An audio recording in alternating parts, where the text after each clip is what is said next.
Hello everyone, welcome to GK in shorts. आज हम लोग पार्लियामेंट पूरा पढ़ेंगे, जिसमें हम लोग लोकसभा, राज्यसभा और प्रेसिडेंट के बारे में जानेंगे। प्रेसिडेंट इनफैक्ट हम लोग पढ़ चुके हैं। साथ में आप लोग अगर देखिए, मैं आपको बता दूं कैसे आपको यूज करना है प्लेलिस्ट को। प्लेलिस्ट में पहले पार्ट का नेम लिखा होगा और उसके बाद लेक्चर नंबर लिखा होगा। तो इस तरीके से हम लोग सारे पार्ट को कंप्लीट करेंगे। ध्यान रखिए, पार्ट का नाम लिखा होगा, जैसे part 3 lecture 1, part 3 lecture 2, part 3 lecture 10। इस तरीके से ऑर्गेनाइज्ड वे में पूरा प्लेलिस्ट में दिया हुआ है। तो आप चैनल को सब्सक्राइब कर लीजिएगा अगर आप नए हैं, और आपको रेगुलर अपडेट्स मिलते रहेंगे। एंशियंट हिस्ट्री की भी सीरीज चल रही है, आप लोग उन्हें देख लीजिएगा। और एथिक्स भी साथ में चल रहा है। धीरे धीरे एनवायरनमेंट और सभी सब्जेक्ट्स एक ही प्लेटफॉर्म पे पूरे कंप्लीट हो जाएंगे। ठीक है, चलिए स्टार्ट करते हैं आज का टॉपिक, पार्लियामेंट। देखिए, ये जॉन वुडन है, ये बहुत ही बड़े बास्केटबॉल प्लेयर थे। और ये बोलते हैं make each day your masterpiece. देखिए, इसका मतलब क्या होता है। ये कहते हैं कि बहुत ही इजी है लाइफ में कि अपना साइट और फोकस को खो देना, अपने फोकस को मेंटेन करना हर डे, वो अपने आप में एक अचीवमेंट है। क्योंकि हम लोग के पास इतने ज़्यादा डाइवर्जन होते हैं कि हम लोग अपने फोकस को छोड़ के बाकी सभी चीज़ों पे ध्यान देना शुरू कर देते हैं। तो हम लोग को जो करना है, हम लोग को अपने एम पे हमेशा टारगेट करना है और हमेशा लग करके मेहनत करनी है, ताकि हम उसको अचीव कर सकें और डे बाय डे बेटर कर सकें, ताकि हमारा एम जो है वो इजी हो जाए। ठीक है, चलिए इसी के साथ स्टार्ट करते हैं पार्लियामेंट। तो देखिए, सबसे पहला जो क्वेश्चन आता है कि जो तीन इंस्टीट्यूशन होते हैं, मान लीजिए एग्जीक्यूटिव, ठीक है, तीन इंस्टीट्यूशन होते हैं, आपको मैंने बताया था। एग्जीक्यूटिव, लेजिस्लेटिव और तीसरा होता है जुडिशियरी। लेकिन जो पार्लियामेंट है ना, इसकी एक स्पेशल सैंक्टिटी है। क्यों? क्यों पार्लियामेंट की स्पेशल सैंक्टिटी है? क्योंकि ये कैरी करता है विल ऑफ द पीपल, इसलिए इसकी स्पेशल सैंक्टिटी है। और जो एग्जीक्यूटिव होते हैं वो ड्राइव होते हैं पार्लियामेंट से, जबकि जुडिशरी की अगर हम बात करें तो उसका अपना खुद का एग्जिस्टेंस है। ठीक है, तो अब ये देखिए कि क्या कॉन्स्टिट्यूट करता है पार्लियामेंट। देखिए, पार्लियामेंट जो है वो कॉन्स्टिट्यूट करता है लोकसभा, राज्यसभा और प्रेसिडेंट। इन तीन चीजों को कॉन्स्टिट्यूट करता है मिला के पार्लियामेंट। और पार्लियामेंट में देखिए, जो प्रेसिडेंट है ना, अगर हम प्रेसिडेंट की बात करें तो ये आप ध्यान रखिएगा, ये फर्स्ट इंस्टीट्यूशन होता है पार्लियामेंट का। This is the first institution. अब जो आपको पता ही है, मैं पूरा प्रेसिडेंट पढ़ा चुका हूं कि ये प्रेसिडेंट परफॉर्म करता है डुअल रोल, एक एज एन एग्जीक्यूटिव और दूसरा as a part of parliament. ठीक है, क्योंकि हम लोग जानते हैं कि हम लोग के यहाँ बहुत ज्यादा वाटर टाइट सेपरेशन नहीं है बिटवीन लेजिस्लेचर एंड एग्जीक्यूटिव। अब देखिए, रोल क्या होता है पार्लियामेंट का। रोल क्या है पार्लियामेंट का, इस चीज को भी हम लोग थोड़ा सा जान लेते हैं। देखिए, ये लेजिस्लेटिव फंक्शंस प्ले करता है। कैसे? लॉ बनाता है, ठीक है, सेंटर सेंटर में भी और स्टेट लिस्ट में भी। हम लोग पढ़ेंगे कैसे बनाता है अभी आगे चल के। हम लोग जब पावर्स देखेंगे राज्यसभा की, तो ये सेंटर और स्टेट लिस्ट में दोनों में लॉ बना सकता है। तो ये लेजिस्लेटिव फंक्शंस का काम करता है। अब देखिए, जो एग्जीक्यूटिव्स होते हैं, एग्जीक्यूटिव्स कौन होते हैं? एग्जीक्यूटिव जो होते हैं वो होते हैं काउंसिल ऑफ मिनिस्टर यहाँ पे। अब ये रिस्पॉन्सिबल होते हैं लोअर हाउस को।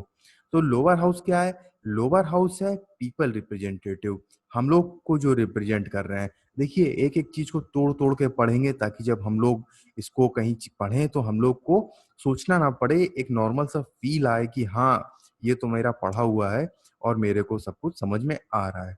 तो जो एग्जीक्यूटिव्स होते हैं, ये ड्रॉन आउट होते हैं पार्लियामेंट से। पार्लियामेंट फाइनेंशियल फंक्शंस भी प्ले करता है। ठीक है, और देखिए, पार्लर जो है एक फ्रेंच वर्ड है। पार्लियामेंट में ये जो पार्लर वर्ड है ना, ये है एक फ्रेंच वर्ड, और देखिए इसका मतलब होता है डिस्कस। इसका मतलब होता है डिस्कस। और इसके अलावा देखिए, पार्लियामेंट एक तरीके से सुप्रीम लेजिस्लेटिव इंस्टीट्यूशन है और नर्व सेंटर है इंडियन डेमोक्रेसी का। ठीक है, वो रिप्रेजेंट करता है नेशन को एक मिनिएचर की तरीके से, और काम करता है नेशनल इंटीग्रेशन का। कैसे करता है नेशनल इंटीग्रेशन का काम? क्योंकि वहाँ रिप्रेजेंटेटिव ऑफ पीपल होते हैं from various part of the country, and they get the opportunity to express their grievances on the floor of the parliament. तो ध्यान रखिएगा, आर्टिकल 79, ठीक है, article 79 of the parliament is comprised of president, Rajya Sabha and Lok Sabha. और ये तो मैंने आपको बता ही दिया कि प्रेसिडेंट पार्ट होता है पार्लियामेंट का, और एज वेल एज एग्जीक्यूटिव, और डुअल रोल प्ले करता है। ठीक है, इतना समझ में आ गया पार्लियामेंट के बारे में बेसिक में। तो चलिए अब मूव करते हैं पहले टॉपिक की तरफ, राज्यसभा की तरफ। देखिए राज्यसभा क्या है? राज्यसभा की अगर हम लोग बात करें तो ये परमानेंट फेस है। ये परमानेंट फेस है पार्लियामेंट का। देखिए लोकसभा तो चेंज हो जाती है ऑलमोस्ट एंटायरली 5 इयर्स में, ठीक है, लेकिन राज्यसभा में क्या है, 1/3 मेंबर रिजाइन करते हैं एवरी 2 ईयर। तो ये रिप्रेजेंट करता है एक डायनेमिक फेस। और लोकसभा जो है उसका जो कंपोजिशन रहता है वो 5 साल के लिए रहता है। तो आप मेरे को एक सवाल का जवाब दीजिएगा। देखिए जब फर्स्ट टाइम, मान लीजिए जब लोकसभा कॉन्स्टिट्यूट हुई होगी, आप कमेंट बॉक्स में मेरे को बताइएगा कि फर्स्ट टाइम लोकसभा कब कॉन्स्टिट्यूट हुई थी। तो 2 साल बाद 1/3 मेंबर जो रिटायर हुए थे वो कैसे हुए थे? आपको या इसका आंसर पता हो तो आप लिखिएगा, नहीं तो आप मेरे से पूछिएगा, मैं आपको कमेंट सेक्शन में ये बता दूंगा।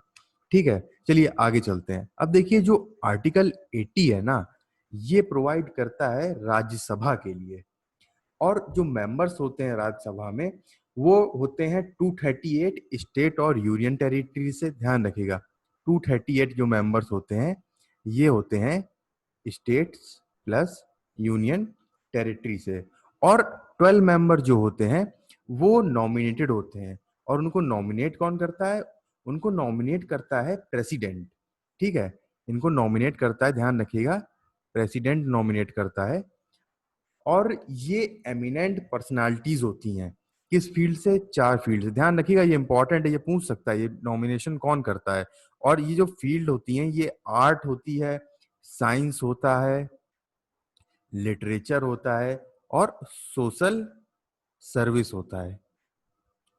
इस फील्ड से नॉमिनेट करती है। ठीक है, प्रेसिडेंट इस फील्ड से नॉमिनेट करता है। तो आपने कभी ये सोचा कि आखिर पर्पस क्या होता है नॉमिनेटेड मेंबर का? ठीक है, क्यों नॉमिनेट करते हैं ये लोग? इलेक्शन क्यों नहीं लड़ते हैं? इसका रीजन क्या है, ये आपने कभी सोचा है? देखिए मैं आपको बताता हूँ, इसका आंसर मैं आपको देता हूँ। आप एक आंसर मेरे को दीजिएगा उसका जो मैंने आपसे पूछा था अभी, और इसका आंसर मैं देता हूँ आपको। देखिए ये लोग जो होते हैं ना, ये गिफ्टेड पीपल होते हैं। ठीक है, तो और राज्यसभा जो है must benefit from their talent. ठीक है, एज क्या है, रीजन क्या है, ये लोग जो होते हैं ना वो पॉलिटिकल टर्मोइल ऑफ इलेक्शन को झेल नहीं सकते हैं, ऐसा मानते हैं। तो आप लोग ध्यान रखिएगा कि किस वजह से नॉमिनेट करते हैं। कोई रीजन तो होगा ना नॉमिनेट करने का, ऐसा थोड़ी है कि बस बना दिया ला और इंट्रोड्यूस कर दिया रैंडमली। तो ये रीजन है जिसकी वजह से नॉमिनेट करते हैं। अब देखिए पुडुचेरी है, ठीक है, उसको यूनियन टेरिटरी बनाया गया फुलफिल करने के लिए इंटरनेशनल प्रॉमिस जो फ्रेंच के साथ हुआ था। रीजन है उसका। ठीक है, अगर हम बात करें लक्षद्वीप और अंडमान निकोबार को यूनियन टेरिटरी क्यों बनाया गया, तो उसका रीजन है, स्ट्रेटेजिक रीजन है।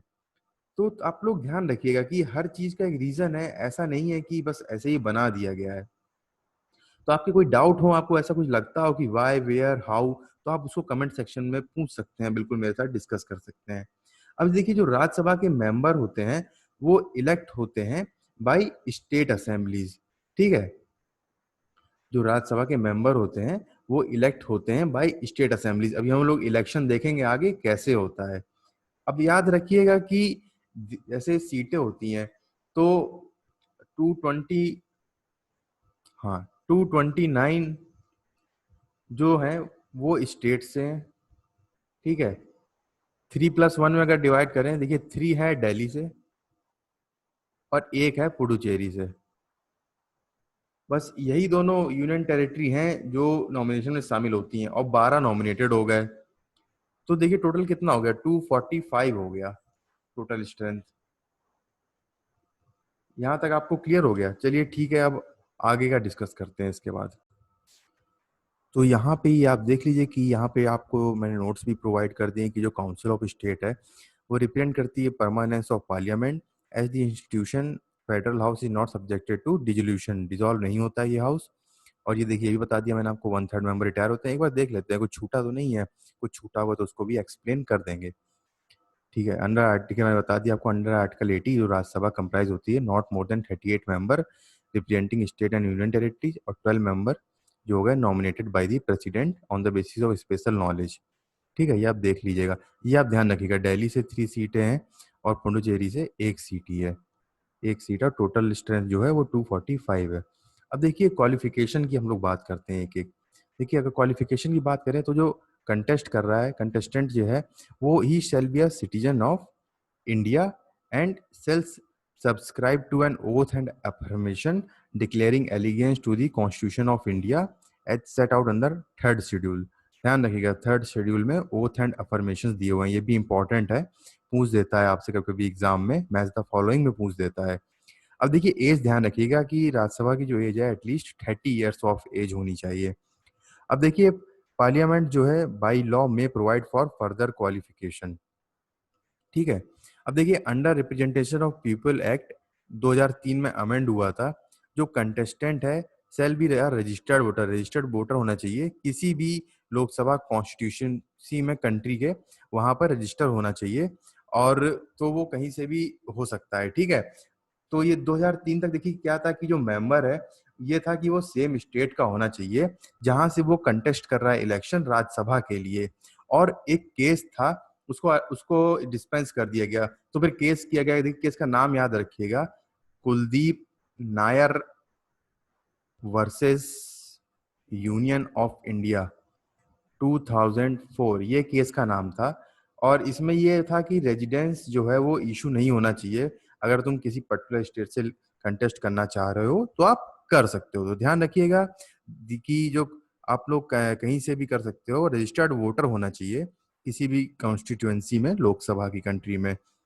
अब देखिए जो कंटेस्ट कर रहा है ना, ठीक है, जो कंटेस्टेंट है shall not only fulfil the requirement of article 84 but shall also not come disqualification की बात कर रहा है यहाँ पे।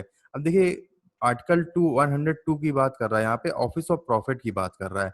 देखिए ऑफिस ऑफ प्रॉफिट बहुत ही वेग टर्म है और क्लियरली डिफाइंड नहीं है अभी तक, लेकिन जितना भी है ना ऑफिस ऑफ प्रॉफिट में, आइए थोड़ा एग्जांपल के साथ मैं आपको केस के साथ इसको समझा देता हूँ कि है क्या आखिर जितना भी है। ठीक है, बाकी देखिए आपको पता है मेंटल अनसाउंडनेस नहीं होनी चाहिए, अनडिस्चार्ज सॉल्वेंट नहीं होना चाहिए, ठीक है, और क्या नहीं होना चाहिए, change in status of citizenship और disqualification as provided under any parliamentary law. देखिए अनडिस्चार्ज सॉल्वेंट का मतलब बता देता हूँ, शायद आपको नहीं समझ में आया हो। देखिए इसका मतलब होता है कि मान लीजिए कि आपने बैंक का लोन नहीं पे किया है और रिकवरी एक्शन आपके अगेंस्ट स्टार्ट हो गए हैं, तो उसको बोलते हैं अनडिस्चार्ज सॉल्वेंट। तो ये इजी नहीं है डिक्लेयर करना, अंडर इंसॉल्वेंसी एक्ट है उसके अंडर ये पूरा आता है, तो ये एक तरीके से हो जाता है अनडिस्चार्ज सॉल्वेंट। अब हम लोग थोड़ा सा ऑफिस ऑफ प्रॉफिट की बात कर लेते हैं। ठीक है, जितना भी हम लोग को पता है उसके बारे में बात कर लेते हैं तो एक थोड़ा सा आइडिया लग जाएगा क्या है। एक केस की बात कर लेंगे। देखिए अगर कोई मेंबर है, ठीक है, और वो वर्क कर रहा था गवर्नमेंट के साथ, अगर कोई मेंबर है और वो वर्क कर रहा था गवर्नमेंट के साथ, ठीक है, और वो मेंबर बन जाता है पार्लियामेंट का, तो देखिए सेपरेशन ऑफ जो पावर हो रहा है वो टार्निश हो रहा है कहीं ना कहीं, क्योंकि जो एग्जीक्यूटिव है वो सेपरेट होना चाहिए लेजिस्लेचर से। अब मान लीजिए कोई इंडिविजुअल लॉयर है, ठीक है, he can not come under the term of office. क्यों? As he can go against government और fight a case for the government at any time. और एक केस था Jaya Bachchan versus union of India. देखिए अगर इसमें क्या था, देखिए केस का नाम लिख देता हूँ, आप लोग ध्यान रखिएगा। केस का नाम था Jaya Bachchan versus union of India. तो इसमें क्या था कि जो ऑफिस था अगर वो कन्फर कर रहा है कोई रिन्यूमरेशन किसी पर्सन को, even if the person does not accept it, चाहे वो एक्सेप्ट कर रहा हो चाहे ना कर रहा हो, तब भी वो ऑफिस ऑफ प्रॉफिट के अंदर आएगा। तो इस चीज को ध्यान रखिएगा। और एक एग्जांपल समझ लीजिए कि मान लीजिए अगर एक प्राइमरी स्कूल का टीचर है, वो अंडर यूपी मान लीजिए यूपी है, यूपी बेसिक एजुकेशन के अंदर है, और वो होल्ड कर रहा है ऑफिस ऑफ प्रॉफिट। ठीक है, क्यों? क्योंकि वो अंडर है गवर्नमेंट कंट्रोल के, गवर्नमेंट कंट्रोल में है वो, तो वो office of profit hand over मतलब अपने आप में रखे हुए हैं। तो इस चीज को आप लोग थोड़ा ध्यान रखिएगा। ठीक है, और बाकी वेगली डिफाइंड है, बहुत ज्यादा डिफाइंड नहीं है। ठीक है, अब देखिए एक बात आती है कि अपर हाउस क्यों होना चाहिए। कभी आपने सोचा है कि अपर हाउस क्यों एग्जिस्ट करना चाहिए? देखिए अपर हाउस की अगर हम लोग बात करें कि क्या रेलेवेंस है, देखिए पीपल इलेक्ट देयर रिप्रेजेंटेटिव इन लोकसभा, और वो जो and these representative select the members of Rajya Sabha. तो ये लोग जो होते हैं वो ज्यादा मैच्योर होते हैं, ऐसा मानते हैं, और एक्सपीरियंस होते हैं। तो इसको हाउस ऑफ एल्डर्स बोलते हैं, और इसकी एज लिमिट भी ज्यादा होती है। तो every state in upper house is represented, अपनी प्रोपोर्शन में रिप्रेजेंट किया जाता है स्ट्रेंथ के हिसाब से इन स्टेट असेंबली। ठीक है, और वोट उसी तरीके से होता है बाई सिंगल ट्रांसफरेबल वोट। अब देखिए इलेक्शन का प्रोसेस समझ लेते हैं, ये बहुत लोग को समझ में नहीं आता है। आप लोग समझ लिए इसको, मैं बहुत ही आसान टर्म्स में इसको आपको क्लियर कर देता हूँ। जैसे कि मान लीजिए अगर जो मेंबर्स है राज्यसभा के, वो इलेक्ट होते हैं किसके द्वारा? Elected member of state legislative assembly. ध्यान रखिएगा, elected member of state legislative assembly. और कैसे? Through the mode of proportional representation by means of single transferable vote. देखिए आप अगर सीरीज से लेक्चर देखते हुए आ रहे होंगे, तो प्रेसिडेंट में मैंने आपको सिंगल ट्रांसफरेबल वोट काफी अच्छे से समझा दिया था। और अगर आपने ना देखा हो तो एक बार वहां पे उसके इलेक्शन प्रोसेस में देख लीजिएगा जाके, उतना ही पार्ट देख लीजिएगा जाके। ठीक है, तो जो मिनिमम नंबर ऑफ वोट चाहिए होते हैं किसी मेंबर को इलेक्ट करने के लिए, तो देखिए ये फॉर्मूला है कि total number of elected member, कितने मेंबर है इलेक्टेड स्टेट लेजिस्लेटिव असेंबली को, उसका उसको डिवाइड करते हैं टोटल नंबर ऑफ वैकेंसीज, कितनी वैकेंसीज हैं। ठीक है, प्लस उस स्टेट में क्रिएट हुई है वन, और यहाँ पे अलग से प्लस वन करते हैं। तो जैसे मान लीजिए कि 300 इलेक्टेड मेंबर हैं स्टेट लेजिस्लेटिव असेंबली में, और 3 सीट फिल करनी है, तो कितने मिनिमम नंबर ऑफ वोट चाहिए होंगे? देखिए इतने मिनिमम नंबर ऑफ वोट चाहिए होंगे, ये फॉर्मूला है, इसमें वैल्यू प्लेस करेंगे और ये आ जाएगा आपका मिनिमम नंबर ऑफ वोट्स, और फिर by single transferable vote election हो जाता है। फिर देखिए ये भी मैंने आपको बता दिया, ये भी क्लियर कर दिया, ये भी क्लियर कर दिया, चलिए बढ़िया है। देखिए फोर्थ शेड्यूल में दिया हुआ है allocation of seat in council of state. तो आप जिस जिस स्टेट से हो तो आप उनको ध्यान रखिएगा, बाकी हाईएस्ट किस स्टेट में वो ध्यान रखिएगा, लोवेस्ट किस स्टेट में वो ध्यान रखिएगा। ये सब भी आपसे एग्जाम में पूछ देता है। तो यूपी में देखिए 31 है, दिल्ली में 3 है, पुडुचेरी में 1 है। अब बात करते हैं स्पेशल पावर्स राज्यसभा की, इसको देख लेते हैं क्या है स्पेशल पावर्स राज्यसभा की। तो देखिए स्पेशल पावर ऑफ राज्यसभा की हम लोग बात करें तो आर्टिकल 249 क्या कहता है, इसको हम लोग समझते हैं आर्टिकल 249 को। देखिए आर्टिकल 249 कहता है कि अगर राज्यसभा ने पास किया है रेजोल्यूशन और वो सपोर्ट हो रहा है by not less than 2/3, by not less than 2/3, ध्यान रखिएगा, बाई नॉट लेस देन 2/3, 2/3 होने चाहिए मिनिमम। ठीक है, और of members present and voting. ठीक है, प्रेजेंट और वोट कर रहे हैं, किस लिए वोट कर रहे हैं? They are voting in pursuit of protecting national interest, national interest protect करने के लिए वो प्रेजेंट हैं और वोट कर रहे हैं। तो ये चीज ऑथराइज कर देती है पार्लियामेंट को कि वो लेजिस्लेट कर सके, लॉ बना सके स्टेट लिस्ट में।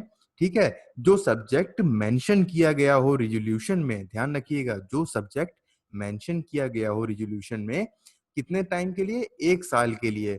और जो लॉ बनेगा ना, वो सीज हो जाएगा ऑपरेट करना at the expiry of 6 month after the completion of 1 year. ध्यान रखिएगा, 6 मंथ के बाद एक्सपायर कर जाएगा जब ये 1 ईयर कंप्लीट हो जाएगा, after the completion of 1 year. तो आप इसको आर्टिकल 249 को एक बार देख लीजिएगा और इस पे कोई डाउट हो ना तो पूछ लीजिएगा मुझसे। फिर देखिए बात करते हैं आर्टिकल 312 क्या कहता है। 312 को डिस्कस करते हैं। देखिए आर्टिकल 312 कहता है कि अगर राज्यसभा पास करती है कोई रेजोल्यूशन, ठीक है, और वो सपोर्ट हो रहा है, फिर से वही 2/3 कम से कम मेंबर्स होने चाहिए जो प्रेजेंट कर हों और वोट कर रहे हों, और ऑब्जेक्टिव वही है, प्रोटेक्ट करना है नेशनल इंटरेस्ट को। तो जो राज्यसभा है वो फिर से पार्लियामेंट को ऑथराइज करती है बाय लॉ कि वो क्रिएट करे वन और मोर ऑल इंडिया सर्विसेज, ठीक है, including all Indian judicial services. तो इस बात को भी ध्यान रखिएगा। अब देखिए रेलेवेंस, अगर हम लोग बात कर रहे हैं राज्यसभा की, तो देखिए रेलेवेंस भी जल्दी से समझ लीजिए, ठीक है। ये, हाँ, ये मैं आपको रेलेवेंस समझा दे रहा हूँ राज्यसभा की। देखिए जैसे लेजिस्लेटिव काउंसिल होती है ना स्टेट स्टेट लेवल पे, तो राज्यसभा जो है उसको हम लोग ऐसा बोलते हैं कि it is a second chamber of parliament. क्यों? क्योंकि चाहे ऑर्डिनरी और चाहे एक्स्ट्रा ऑर्डिनरी सर्कमटेंसेस हो, कॉन्स्टिट्यूशन एक्सपेक्ट करता है देखिए राज्यसभा से कि वो प्ले करे एक वाइटल रोल और इक्वल रोल लेजिस्लेटिव प्रोसेस में। और जो हर बिल होता है ना उसको पास होना पड़ता है दोनों हाउसेस से, ठीक है। और केवल 3 बार ऐसा हुआ है, ठीक है, ओनली 3 टाइम्स ऐसा हुआ है पास्ट में कि जो जॉइंट सीटिंग हुई है हाउस ऑफ पार्लियामेंट में, जो कि आती है अंडर आर्टिकल 108, ठीक है। ये देखिए ध्यान रखिएगा, अंडर आर्टिकल 108 आती है। वो टेस्टिफाई टेस्टिफाई करती है रेलेवेंस ऑफ राज्यसभा की कि जो इक्वल पार्टनर है वो भी लेजिस्लेटिव प्रोसेस में। तो देखिए अगर एक्स्ट्रा ऑर्डिनरी सर्कमटेंसेज है, मान लीजिए नेशनल इमरजेंसी है या अंडर आर्टिकल 352, ठीक है, ये देखिए अगर नेशनल इमरजेंसी है अंडर आर्टिकल 352 और प्रेसिडेंट रूल अगर है अंडर आर्टिकल 356, तो देखिए अप्रूवल जो होगा राज्यसभा का बहुत बिल्कुल नीडेड होगा, और वो भी सीटिंग सेपरेटली, कोई जॉइंट सीटिंग नहीं, ठीक है। अगर वो कंटिन्यू करनी है तो जरूरी होगा अप्रूवल। और ये भी ध्यान रखिएगा अगर कोई बिल है उसको अमेंड अमेंड कर रहा है कॉन्स्टिट्यूशन को अंडर आर्टिकल 368, ये देखिए अंडर आर्टिकल 368, तो इसकी इसमें भी रिक्वायर होगा अप्रूवल किसका, राज्यसभा का, और वो भी सेपरेटली, और वो भी बाय स्पेशल मेजोरिटी। मैं सारी मेजोरिटीज आपको पढ़ाऊंगा, उसमें हम लोग इसको डिटेल में देखेंगे, ठीक है। तो देखिए जो कॉन्स्टिट्यूएंट असेंबली है वो एक्सपेक्ट करती है राज्यसभा को कि वो एक प्ले करे ऐसा role revisory of the house जो कि प्रिवेंट कर सके लोकसभा को हेस्टी डिसीजन लेने के लिए। क्यों? क्योंकि जो मेंबर्स होते हैं लोकसभा के वो हमेशा यही चाहेंगे कि मतलब अंडर प्रेशर होते हैं वो लोग पब्लिक ओपिनियन के, और हड़बड़ी में डिसीजन ले लेते हैं। तो राज्यसभा का यहीं पे बहुत ही इंपॉर्टेंट रोल प्ले होता है, और लोगों को अवेयर कराने के लिए होता है कि डिले करते हैं ताकि लोग इनके बारे में जाने और एक्सप्लोर करें कि कहीं कुछ गलत और चीजें नहीं हो रही हैं।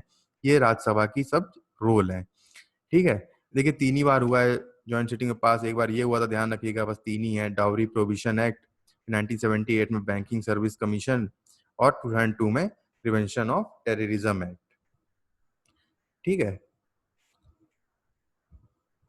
ठीक है, ये मैंने आपको बता दिया है, ये भी बता दिया, एक बार रीड कर लीजिएगा आप लोग।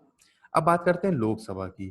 देखिए जो आर्टिकल 81 है, ठीक है, वो कंपोजिशन की बात करता है हाउस ऑफ द पीपल, ठीक है। देखिए आर्टिकल जो 81 है ये प्रोवाइड करता है composition of the house of the people. और जो आर्टिकल 530 है वो चूजन बाय डायरेक्ट इलेक्शन होते हैं इन स्टेट्स में, ठीक है। फिर देखिए आर्टिकल इसकी अगर हम लोग बात करें 331 की, एक आर्टिकल है 331, देखिए दिया हुआ है यहाँ पे 331 है, ये बात करता है एंग्लो इंडियन कम्युनिटी की, ठीक है। अगर एडुकेटली रिप्रेजेंट नहीं होते हैं तो यहाँ पे भी देखिए प्रेसिडेंट जो है वो अपॉइंट कर देगा 2 एंग्लो इंडियन को, और ये टिल 2020 तक है, इसी साल तक, ठीक है। फिर देखा जाएगा कि इसको रिव्यू करना है कि नहीं करना है। और आर्टिकल 366 क्लॉज 2 है, वो डिफाइन करता है कि एंग्लो इंडियन कौन है। तो देखिए ये सीट का आपको कॉन्फ़िगरेशन दिया हुआ है 530, ठीक है, 530, 20 और 2 एंग्लो इंडियन, ये यूनियन टेरिटरी से होंगे और ये स्टेट से होंगे, तो टोटल 552 हो गए। इस समय देखिए मैक्सिमम स्ट्रेंथ कितनी है, 545 है। तो अब देखिए आर्टिकल 81 और 82 जो है वो प्रोवाइड करते हैं for delimitation of Lok Sabha constituencies. Article 170 for state constituent assembly, state constituency के डिलिमिटेशन के लिए बात करता है। अभी हम लोग डिलिमिटेशन भी चलिए डिस्कस कर लेंगे, इसी में कर लेंगे। तो वीडियो थोड़ा सा हो सकता है 5-6 मिनट लॉन्ग हो जाए, तो आप उसको देख लीजिएगा, ठीक है। डिलिमिटेशन एक अच्छा कॉन्सेप्ट है, आपको पता होना चाहिए मुझे लगता है।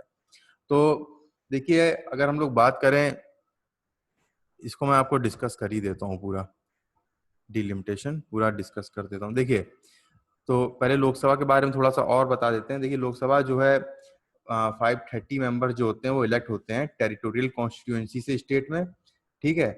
और along with not more than 20 member जो होते हैं वो यूनियन टेरिटरीज होते हैं, ये भी आपको मैंने बता दिया है। और कॉन्स्टिट्यूंट कन्फर करती है पावर पार्लियामेंट में कि वो रेगुलेट करे representation of union territory by enacting laws, ठीक है। अब देखिए, बात करते हैं डिलिमिटेशन की। डिलिमिटेशन होता क्या है, पहले ये समझते हैं, डेफिनेशन देखते हैं क्या होता है। चलिए यहाँ पे कर लेते हैं डिलिमिटेशन। पहले डेफिनेशन समझते हैं। देखिए, डिलिमिटेशन का मतलब होता है कि रीड्राइंग ऑफ टेरिटोरियल कॉन्स्टिट्यूएंसीज, ठीक है, ध्यान सुनिएगा, रीड्राइंग of territorial constituencies in accordance with latest census figure। ध्यान रखिएगा, लिख लीजिएगा, in accordance with latest census figure। किस लिए? प्रोटेक्ट करने के लिए प्रिंसिपल किसका? पॉलिटिकल इक्वालिटी का, ठीक है।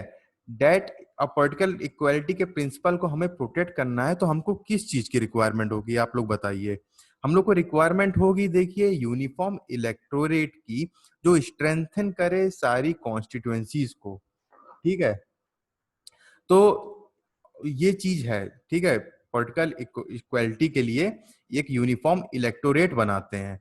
अब देखिए, जो कैंपेनिंग पीरियड होता है वो होता है 2 वीक्स, और जो एक्सपेंडिचर है उस पे कैप है 70 लाख का। ये इलेक्शन लॉ के अंडर है। और देखिए, जो एमपी लेड स्कीम होती है, एमपी लेड स्कीम में क्या होता है कि हर एक एमपी जो होता है लोकसभा का, वो रिकमेंड कर सकता है डेवलपमेंट वर्क अपनी कॉन्स्टिट्यूएंसी में 5 करोड़ रुपए एक साल के लिए उसे मिलता है। और ये जो अमाउंट है ये यूनिफॉर्म है, चाहे इलेक्टोरल स्ट्रेंथ जितनी भी हो, इररिस्पेक्टिव ऑफ इलेक्टोरल स्ट्रेंथ।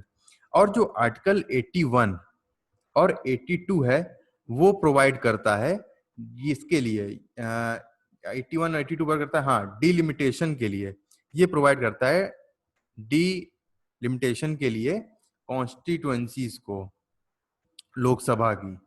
और जो आर्टिकल 170 है ये प्रोवाइड करता है डिलिमिटेशन लेजिस्लेटिव असेंबली की कॉन्स्टिट्यूएंसीज को। ध्यान रखिएगा, 81 82 ये इंपॉर्टेंट है, ये पूछ सकता है आपसे। अब देखिए, जो डिलिमिटेशन एक्सरसाइज हुई है ना, इसको इरेज कर देते हैं, 1 मिनट। अब देखिए, जो डिलिमिटेशन एक्सरसाइज हुई है वो 4 बार हुई है अभी तक। एक बार हुई थी 1952 में, फिर हुई थी 1961 में, फिर हुई थी 1972 में, और फिर हुई थी 2002 में, ठीक है।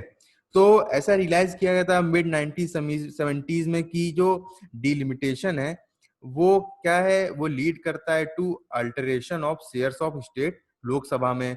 तो जो फर्दर डिलिमिटेशन था, इसका मतलब ये होगा वो रिड्यूस कर देगा सीट शेयर का, साउथ इंडियन स्टेट में उनका शेयर को रिड्यूस कर देगा। जो मेजर्स वो लोग इम्प्लीमेंट कर रहे थे, ठीक है, मान लीजिए पॉपुलेशन तो चेंज हो ही रही थी, तो साउथ इंडियन वाले क्या कर रहे थे, पॉपुलेशन को अपनी सदर्न स्टेट वाले कम कर रहे थे और प्रोग्राम्स वगैरह चला रहे थे। तो अगर वो ऐसा कर रहे थे तो नॉर्थ वालों की तो पॉपुलेशन बहुत ज्यादा है ना, पॉपुलेशन एक्सप्लोजन एकदम विटनेस हो रखा है, तो यहाँ फायदा हो जाता। तो फिर वो लोग डिमोटिवेट हो जाते कि हम लोग का तो लोकसभा में सीटों का शेयर भी कम होता जा रहा है और इन लोग को पॉपुलेशन एक्सप्लोजन हो रहा है और फायदा भी हो रहा है।